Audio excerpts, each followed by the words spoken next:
जो contemporary Indian theatre है उसमें सुरेखा सीकरी एक ऐसी एक्ट्रेस हमारे बीच रहीं जिनका काम हम सभी को बहुत प्रभावित करता रहा, बहुत आकर्षित करता रहा।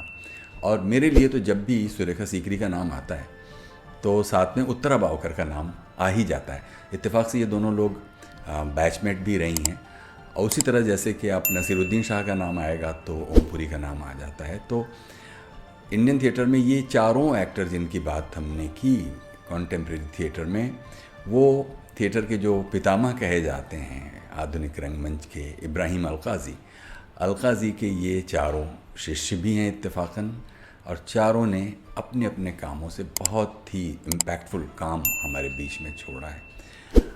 अब मेरी खुशकिस्मती ये है कि मैंने इन चारों लोगों के साथ गुफ्तगू की प्लेलिस्ट में इन लोगों से बातें की हैं, इनको नज़दीक से देखा, इनके बारे में जाना, इनके बारे में गहरा अध्ययन किया, इनके काम को समझा। और उसमें से जब सुरेखा जी के साथ मुंबई में मेरी मुलाकात तय हुई तो मैं उनको खुद लेने गया जहाँ वो रहती थी। उनको मैं अपने होटल रूम जहाँ हमने अपना सेट लगाया हुआ था वहाँ से मैं उनको साथ में लेकर आया, फिर बाद में उन्हें साथ में छोड़ने भी गया। ये ठीक है कि ज़िंदगी के उन वर्षों में उसके बाद तो बहुत जल्दी उनकी मौत भी हो गई और ये हमारी बदकिस्मती ही कही जाएगी कि सुरेखा सीकरी इतनी जल्दी हमें छोड़कर चली गई।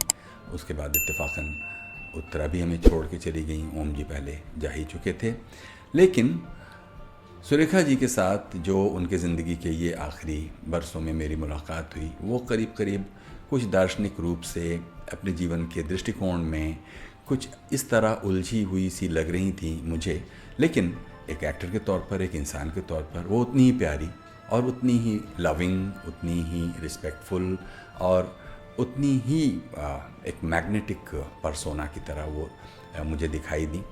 और एक चीज़ और जो बहुत ख़ास मुझे दिखती रही उनके साथ कैजुअली गपशप में और फिर रिकॉर्डिंग के बीच, कि रिकॉर्डिंग के दौरान जैसे ही वो कुछ इनैक्ट करेंगी तो वो बिल्कुल बदल जाती थी, बिल्कुल वो पहचानने के लायक नहीं होती थी कि आप ये सोचें कि ये वही इंसान है जो भी आपसे बात कर रहा था और अगले ही पल वो कुछ एक कैरेक्टर में जाएं या फिर कोई एक्सप्रेशन दें तो बिल्कुल उसके बीच में अचानक वो अपने आप को बदल लेती थी।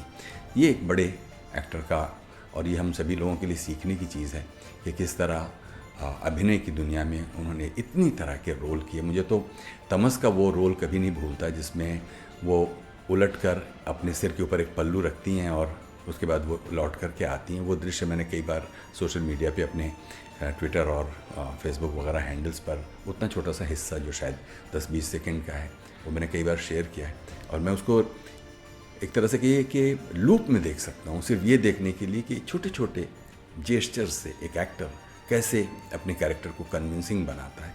और ये सब तभी हो पाता है जब अपने काम के लिए पैशनेट हों और सीखने के लिए तैयार हों और कैरेक्टर को डायरेक्टर की स्टोरी टेलिंग की पूरी स्कीम के भीतर कैसे फिट करें।